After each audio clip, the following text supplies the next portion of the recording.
All right. Welcome back. We should be recording.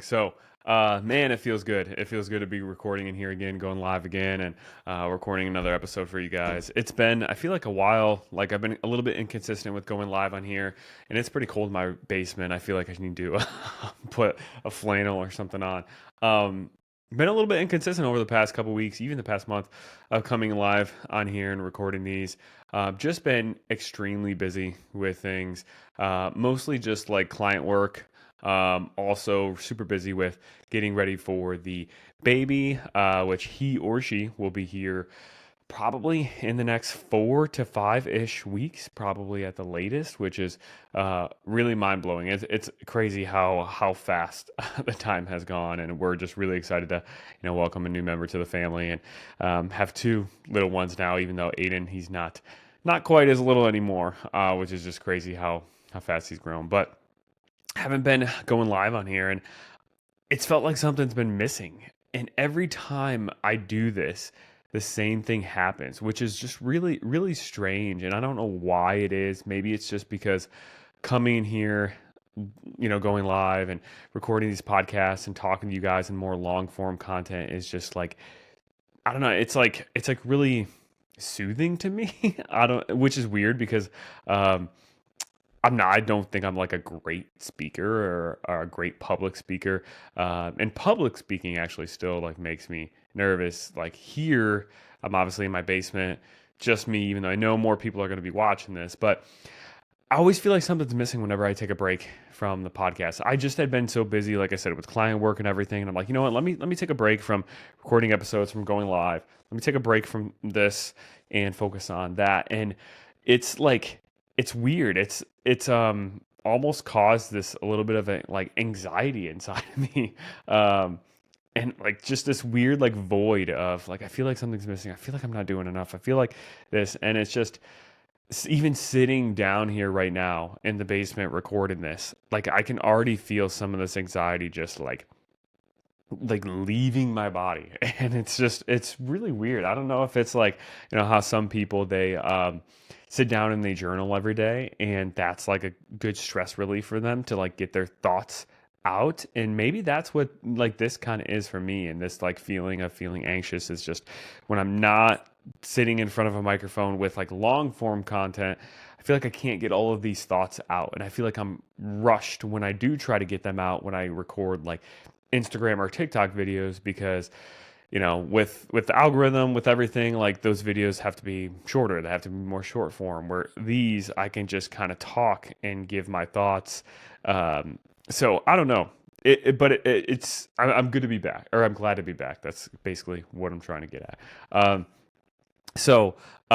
Excited for this episode. What I want to talk about today is give some insights on just new things that or I don't know if I would say new, but refined things that I'm learning, or that I've learned over the past 4.5 months in my fat loss phase. If you haven't been following me that closely on social media, and honestly, I haven't posted about a ton, which I should post about it probably a little bit more actually. But February 12th, I believe that's what the official start date was. That's when I started my fat loss phase this year for 2025. And it's been actually a while since I've done like a longer fat loss phase, or one that was a little bit more serious. But February 12th, I started one because I just really wanted to feel in better shape. I was strong. I was doing really well with my powerlifting. I had just actually finished a powerlifting competition probably a month before I started my fat loss phase. Hit a 600-pound deadlifting competition, which was like my ultimate goal, back in 2021. Or actually, no, it was January 2022.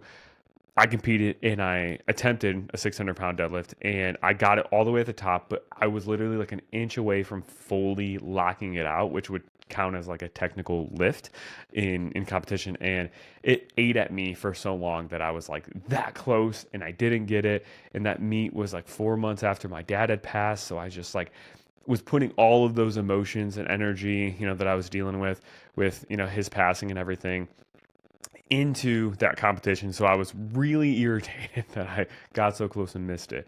So hit that this January, which was really cool, at a lower weight class, which was cool too. But I'd kind of like checked that box off in my head, and I just felt like, like not that I achieved all the goals I've ever wanted to in powerlifting, like by any means, but I'm like, I really want to, now that I like really hit that strength milestone, at least for now, like let's try to get leaner and let's try to get a little bit healthier, and just like feel better in my own skin a little bit more, feel like I'm in better shape, especially with like this new, baby coming. And if I want to go into a fat loss phase with a newborn, that's probably going to be more difficult, not impossible, but probably more difficult. So let me see if I can really, um, you know, uh, get some nice fat loss results before this baby comes over the next 4 or 5 months. So started my fat loss phase February 12th, and I was around 206 in the morning when I started that, and probably had maybe like one weigh in here and there that was like 207, but I would say 206 was probably like my average weight in the morning at that time. And now, as of this morning, I was 189.2, which is the lowest I've actually been in this fat loss phase so far. Yesterday, I was like 190 and a half. The day before, I was like 189.8 or something like that. So the past few days, I've been kind of hovering around 189, in actually like 190, which is great. I mean, that's like 16 pounds down in 4.5 months, which probably is around 18-ish weeks. And not all of those weeks were spent in like actually in my fat loss range of calories. A lot of those weeks, or a handful of them at least, were maintenance weeks where I was eating around maintenance, actually had multiple maintenance days sprinkled in there, which is something that, like a big theme of this episode and this live that I'm going to talk about. Uh, but it's been going really well. It has been a really um, great fat loss phase. I'm feeling leaner for the first time in a long time when I'm standing in the right lighting and I'm flexing really hard. I can see a little bit of ab definition. Like, I don't have a six pack by any means. Like, don't get me wrong there. I'm not super shredded in that way. I don't know if I like will really ever be that shredded based on my proportions. Like, I just have a very short torso, and then I also store a lot of body fat in my midsection, so it's really hard for me to get abs. But to see a little bit of that definition come through is like, wow, that's pretty cool. And weird things that I've noticed too is I'm actually able to wear medium shirts again sometimes, depending on like the fit, which is um, kind of crazy because it's been like 5+ years since I've probably even attempted to put a medium shirt on. I've been wearing like larges for so long, and like that really means nothing to me. I don't care if I wear large. I don't care if we wear medium. I have some shirts based on the fit that actually are extra large that I wear, but it's just like interesting to see that change. I'm like, oh, like these clothes are actually fitting a little bit differently. Um, but I always like take away new things from every fat loss phase I do. Um, which, like, by the way, side note, I think it is really important. Like, if you do have a coach, to make sure there's somebody who's like doing the process too, and they're like in the trenches with you. Now that doesn't mean your coach always has to be trying to lose weight, because obviously, like, there's a point where trying to lose more body fat, lose more weight isn't actually healthy, and it's like, why are you doing this? But they should at least be like paying attention to the nutrition. If they are asking you to track your food, like they should at least be tracking their food to some extent. Um, and if they are asking you to be lifting, they should, be lifting probably too. They should be doing the thing, right? There's this controversial topic and discussion of like, should your coach be in shape? Like, should you hire somebody who's not in shape, even if they are the smartest person in the world? And I think um, when you look at somebody who's a coach, they don't need to be the most shredded person you know. They don't need to be the leanest person on the beach when they take their shirt off. They don't need to look like that. And I would argue like probably if you have a coach that looks like that, especially if they've looked like that most of their life, they might not be as great of a coach. Maybe not, just because if they look like that and they've always looked like that or have looked close to that, they probably have pretty good genetics and they might not relate to you as much. And they might not relate to somebody like yourself who might not have good genetics. So, like, there's this kind of balance of, yeah, you probably want your coach to be in shape, um, but you might not want them to actually be super shredded because they might just be so unrelatable to you. So there's a good balance. But the most important thing, like, uh, through all of that is just, like I said, that your coach is probably doing the process with you. And, these fat loss phases that I do, which I don't do them that often anymore because I'm like, just don't have tons of weight that I necessarily want to or need to lose. But I do them, periodically after longer muscle building phases, and things. And I always like learn some really cool stuff, whether it's things that my body specifically responds well to, um, which is like always really cool because this whole process of like if you want to continue to change your body composition, continue to see yourself get leaner, continue to see yourself, you know, um, just gain muscle, have more shape, get stronger over time. Like you really have to keep refining the process for you, for your body, because what my body was like or what my lifestyle was like a year ago is different than what it is now. So I'm going to have to adjust some things maybe here and there to keep making progress. So that's always really cool. And that's why it's also cool to work with clients long term too.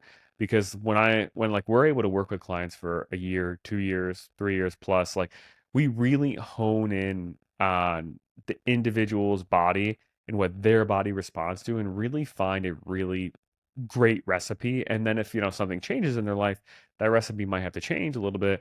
But it's like a cool art or experiments. It's just like constantly be refining it to see, okay, how can I make my next fat loss phase better than my last one and make it more efficient and make it easier to stick to and make it this and that. So that's always really cool to take away from these fat loss phases. Number two is just different strategies, um, like that I've used in this fat loss phase, maybe a little bit different than other ones. And I always kind of like pick apart, okay, this is how my body responded to this, this is how this felt, this could be a good strategy to maybe use with some of our clients, down the road, which like everybody's body's a little bit different, so it might not work for one person just because it works for me, but it gives some good ideas, and I can kind of do a little bit of experimenting because I don't like to. I mean, we experiment sometimes with clients.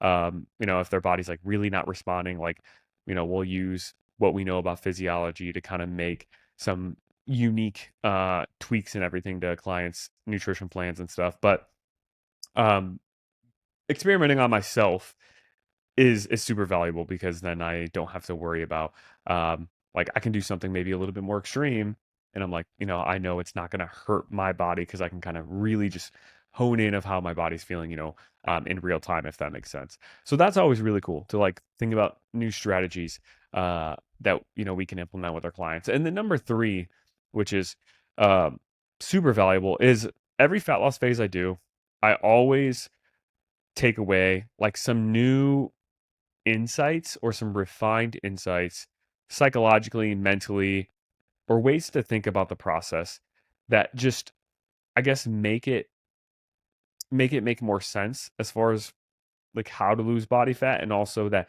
are good reminders for somebody in a fat loss phase if they're feeling like, okay, like the weight in the scale spiked up. Mentally, what does this mean? How do I know that this actually isn't body fat? How do I prevent this from me self sabotaging myself because I'm getting frustrated because that number went up a couple of days in a row? Just like the psychological aspect, the new ways to think about the fat loss process, I think are actually like super valuable and just as valuable as those other things because when we're working with clients and they're going through fat loss phases, they're dealing with a lot of these like psychological battles. A lot of times of like the weight on the scale, maybe some days not moving, or some days going up a little bit, or some days, or some weeks maybe not moving as much as what they think. And it's just like being able to like go through that in real time and mentally deal with that and find new ways to like connect these dots to keep myself from self-sabotaging, and then to be able to communicate that with clients as they're experiencing those real things is just so valuable and important too. And I think one like big takeaway that I've had during this fat loss phase is, I'm trying to think about how exactly to word this, but I thought about this analogy the other day. And the way I think about losing body fat now is, think about there's this sculpture, and the sculpture is outside. in this garden, let's say, and there somebody is like trying to chip away at this sculpture and actually like create, whatever, maybe it's a person, from the Roman Empire or whatever. I don't know, those like old style sculptures, but or statues. And when you're trying to lose body fat, you're basically trying to chip away at that sculpture and take, pieces of rock off of that sculpture. So let's say every day someone's going out to this sculpture and they're taking one of the, what is it called? One of the little picks, I think a pick and a hammer, and like chipping away and knocking some of that sculpture off. Somebody's going out and doing that every single day. They're always kind of um, chipping off some of that sculpture. Well, when you are, let's say, maintaining your weight, somebody's coming out and chipping off part of that sculpture, but then somebody else is coming out and they are putting some slab of cement or whatever the material is back on that sculpture. So they're replacing everything that you chip away, they're replacing.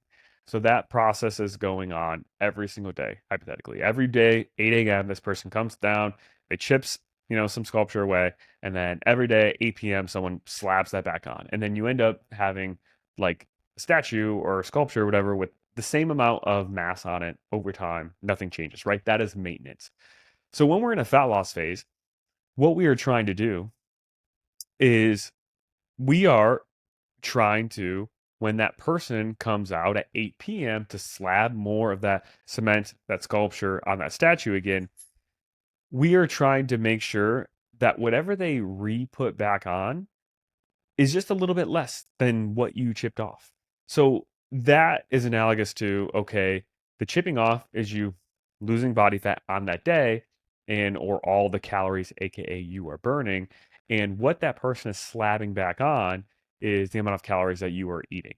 So over time, doesn't matter how much or how little it is, but if over time, on average, the amount that you are slabbing back on that statue is less than the amount that that person chipped off, over time, that statue will get smaller, no matter what, no matter how small that difference is that's being chipped away.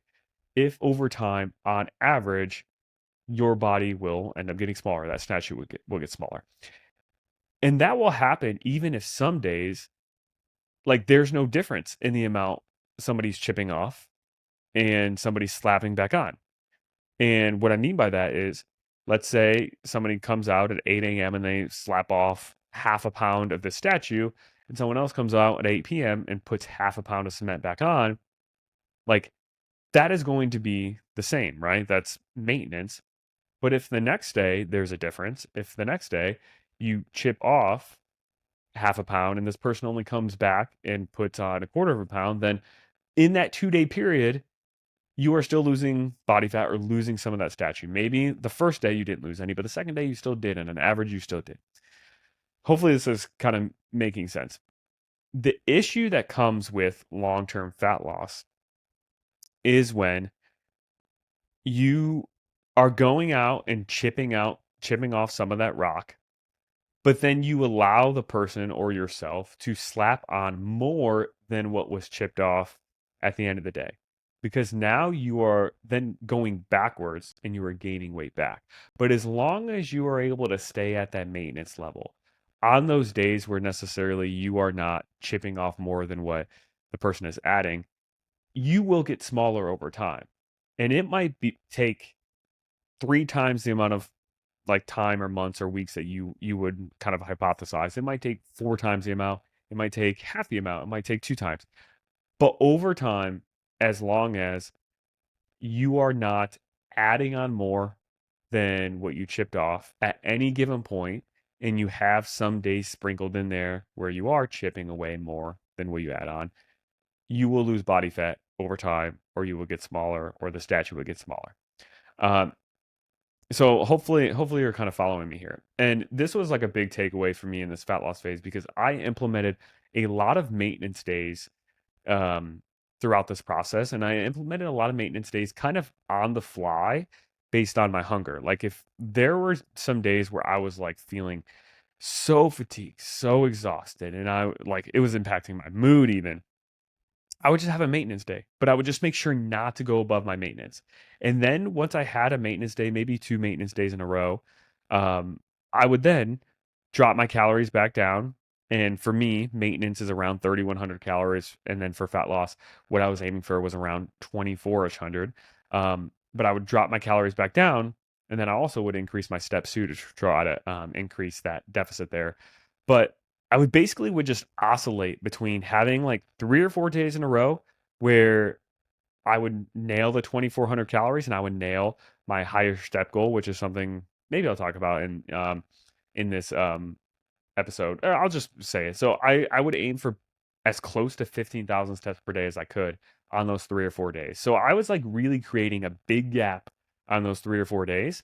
And then those other 2 or 3 days of the week, my steps would probably be a little bit closer to 10,000, maybe even 8,000. And I would eat around 3,100 calories per day around my maintenance and kind of maintain. But I would try to like push for 3 or 4 days pretty hard to create that deficit of what I'm chipping away and what's being slapped back on my body, right? And then those other 2 or 3 days, I would just make sure not to go overboard and go over my maintenance. I would try to really stay at 3,100, right at my maintenance calories, and not go overboard and go to like 3,500, 3,600, but stay at 3,100. And what that allowed me to do is like really make a dent in fat loss those 3 or 4 days. And then those other 3 or 4 days, or not 3 or 4, but 2 or 3 days of the week, like really kind of reset and be like, okay, like now I can eat a little bit more food. I don't have to work as hard for those 15,000 steps. I can just aim for 8 to 10,000 and maintain those 2 or 3 days. And it worked really well. Now, this approach, like if you're going to try some kind of approach like this, you have to be like really careful with a couple of things. One is that being a little aggressive on those 3 or 4 days, you have to just make sure that you have enough kind of experience with dealing with hunger and control to make sure you don't binge in the opposite direction on those 2 or 3 maintenance days. Because the more extreme or aggressive you get on those deficit days, the um, more like uh, the more desire you have to rebound in the opposite direction and gain body fat. Some of that desire is psychological, but some of it is also physiological too. So you have to just be able to really manage that. The second thing is that I think this approach really worked well because I have been able to push for like 15,000 steps on those 3 or 4 days. And I've been doing this a lot by using my walking pad and my standing desk while I'm doing client video check-ins Monday through Wednesday. And then Thursday, I'll just try to walk a little bit more, even if I don't have check-ins. But Monday through Wednesday are like my client check-in days. So I knock out like a good 2.5 hours of walking first thing in the morning. Before like 9 a.m. Like I'm getting 8,000 steps almost before 9 a.m. Monday, Tuesday, Wednesday. And that has really helped me to be able to easily hit 15,000 by the end of the day. And I think that's one reason why this approach worked really well because my activity was so high from just walking. So if you're somebody who's just trying to drop calories pretty low to create as big of a deficit as what I was creating in those 3 or 4 days, but you're not able to actually walk that much, it's going to be a little bit more difficult to just have that like big of a difference between what you're burning and what you're eating because your activity is just not that high. Like if you're somebody who, based on your schedule, your lifestyle, like hitting 8,000 steps is really tough, even on the days that you really try to get walks in, then the more aggressive approach probably isn't for you because your food intake will have to be so low to be that aggressive on those 3 or 4 days, which then that is going to be far like unsustainable. So that's kind of the second thing to think about is just are you able to be really active for half of the week and not active in terms of doing a bunch of cardio and workouts for 30 minutes or an hour, but I mean like getting 15,000 steps in per day, getting a lot of steps in. Um, and then the third thing is that you have to mentally also be okay with like seeing more fluctuations in your body weight. Like if I were to instead of aiming for, the 2,400 calories and the 15,000 steps 4 days and then, the other 2 or 3 days at my maintenance level, if I were to instead have aimed for, let's say, 2,600 calories consistently throughout the week, I would probably have seen a more steady decline on the scale and not as much fluctuation. But because I had those like 4 days where I was really pushing it, and then those 2 or 3 days where I jumped my calories back up to maintenance, I had more fluctuation. And usually after those 2 or 3 days of maintenance, my weight would be up a couple of pounds from what it was a few days ago. But overall, the trend was still going down over time. If I looked at like my weigh-ins every Monday, they're always a little bit lower than my weigh-ins the previous Mondays. Or if I look at my weigh-ins every Thursday, they're typically a little bit lower than my weigh-ins on the previous Thursday. So the average was still going down, but you just kind of deal with a little bit more fluctuation when your food intake is kind of fluctuating so much, I guess. So that's number three, and you have to be okay with seeing those fluctuations and not letting it get in your head. Um, but this whole approach just kind of like reaffirmed to me that as long as you have days where you can like stick out a calorie deficit where you're eating less than what you burn, and then those days that you can't stick out the deficit, if you at least don't go over your maintenance, your body will lose body fat over time. Like there's no questions about it. You will not be stagnant with your fat loss if you at least don't go over your maintenance on those days you don't stick to your deficit. And that was like something I already knew, but the way I kind of oscillated my calories and my activity level in this way, it really just reaffirmed that. Um, uh, and I think that's a really good takeaway to just remember. So like this upcoming weekend, and I don't know when this will be posted, but this upcoming weekend is July 4th weekend, and everybody's stressed about July 4th. But if you're in a fat loss phase, you don't have to aim for your fat loss range of calories today or this weekend. You can aim for your maintenance calories, and as long as you don't go over your maintenance, you're not going to gain weight back and go backwards. Sure, it might delay like your time frame of when you lose that last pound of body fat that you want to lose, but it allows you to live your life along the way while enjoying these moments and lose it in a sustainable way too, because now you're practicing what it feels like to eat at maintenance. You're practicing what it feels like to maintain your weight. And also, like metabolism wise, you know, research is a little mixed, but having these maintenance days, in my opinion, really helps to keep your metabolism a little bit more elevated during the fat loss process and prevents it from slowing down as much from like subconscious activity, which is called NEAT, which stands for non-exercise activity thermogenesis. It prevents that from slowing down. So you essentially burn a little bit more calories over time from having a little bit more food every now and then. And I also think it has really helped me maintain a lot of my gym performance. Like I kind of mentioned, I train in a little bit of a powerlifting style, a mix of like bodybuilding ish and powerlifting. And I maintain a lot of my strength. Not all of it, just because when you're eating less food, you're not going to probably feel as strong. Um, and also with my body weight being like 16 pounds lighter, that's less leverage I have to like bench press. So you lose a little bit of strength. But honestly, other than like my squat, bench, and deadlift, my other exercises, they've all actually gone up a lot. And I progressed a lot on those. And I think having those maintenance days in there um, have really helped to kind of keep my glycogen stores and my muscles full for at least half of the week. So I'm able to get some really good workouts in at least half of the week. So this approach isn't for everybody, but like the whole thing that I'm trying to get out of, even if you're taking a more moderate fat loss approach and not taking like a more aggressive one, um, as long as you don't go over your maintenance on days that you don't hit your fat loss calories, you are going to be fine. It might take a little bit longer to reach your end goal if you do so, but it's going to make the process so much more sustainable, so much more enjoyable. You're going to have more freedom.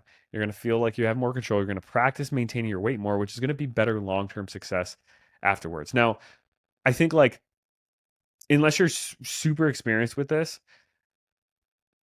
you probably want to have like planned days that are planned maintenance and not just take them on the fly as much. Like there were some days where I kind of took my maintenance days on the fly, but that's because I just have so much experience with this and I can hold myself accountable to those fat loss phase days after I have those maintenance days. Whereas if you don't have a coach and you're doing this on your own, you get into a point where like you're just taking a maintenance day every day because you're always feeling a little bit hungry, and that's going to yield to like not a whole lot of progress. So like if you struggle with accountability, you probably want to really make sure you plan the days you plan to have maintenance, or have a coach that tells you like how many maintenance days we're actually allowed to have or you should have, um, versus just taking them ad libitum or whenever you feel like it.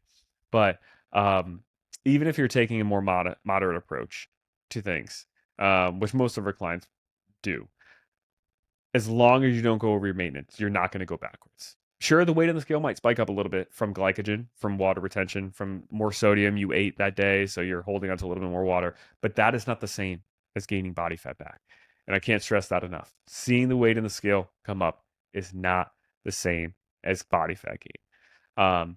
So just some insights, and I think just remembering this is so key when you have celebrations, when you have birthdays, when you have weddings, um, when you have holidays, to remember, if I can just stay at my maintenance on these days, on these events, I'm not going to go backwards and create more work for myself. I'm going to, like I said, be delaying when I reach that end goal a little bit, but what's the difference, if you reach your end goal of fat loss, in 6 months versus 5 months? Like, it's not really that much of a difference. Is it going to kill you to still be pushing for fat loss a little bit for an extra month when you've had those maintenance breaks or maintenance days like along the way? So then it actually doesn't feel as long because you're not trying to buckle through and do it all the way through. So, um, yeah, I think that's all I really have for today. Just wanted to kind of highlight that insight and that reminder, um, because I think a lot of people stress out and think, well, I overate on my fat loss range, but did you overeat your maintenance? And if you didn't overeat your maintenance, truly, right? There's a difference between not overeating our maintenance and only logging around our maintenance calories, but really there are other calories snuck in there that we didn't track or didn't account for. But if we truly didn't go over our maintenance, then like, you're fine and you're not slabbing extra rock onto that statue compared to what you chipped away. It's just going to take more days to, chip away what you want. So, hopefully this was helpful and insightful. Hope you guys have a great rest of your day and weekend. And I will see you guys in the next one.